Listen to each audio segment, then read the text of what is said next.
No sick pay for unvaccinated employees in the UK.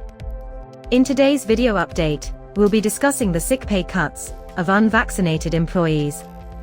After the news that IKEA plans to cut sick pay for unvaccinated staff who cannot work as they need to self-isolate due to COVID exposure, it seems appropriate to revisit the problematic issue of whether it is feasible to compel employees to get vaccinated.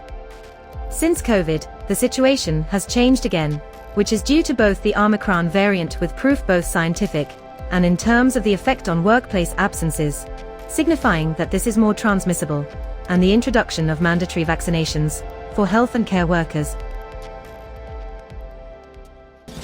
Brightest and the best. Changing the UK Single global immigration system.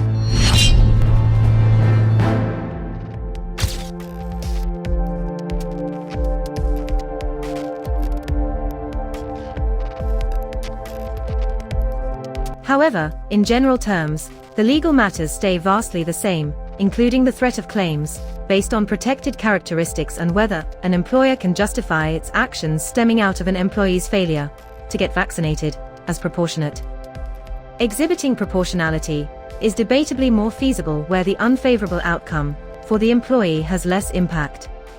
An impact on sick pay is less severe than the permanent loss of a job, but whether it is proportionate will rely on the facts in any given case, where an employee has grounds that might be related to protected characteristics or otherwise convincing. And proportionality is only one aspect of the test. An employer will also require to demonstrate that its intention in taking such measures is legitimate. The apparent aim would be to evade or minimize future staff shortages in this circumstance. However, practical problems and unintended developments may occur if staff are less willing to be honest about the requirement to isolate and/or undertake lateral flow testing, if the result could affect pay. Employers might also require to be prepared to handle any disputes regarding the legitimacy of the goal. It might otherwise be viewed as a method of indirectly introducing mandatory workplace vaccination. Such a policy will also demand the collection of sensitive personal data, because the employer would be required to maintain a record of the vaccination status of its staff members. So GDPR considerations will also come into play. These developments are placed against a high take-up of the vaccination across the UK.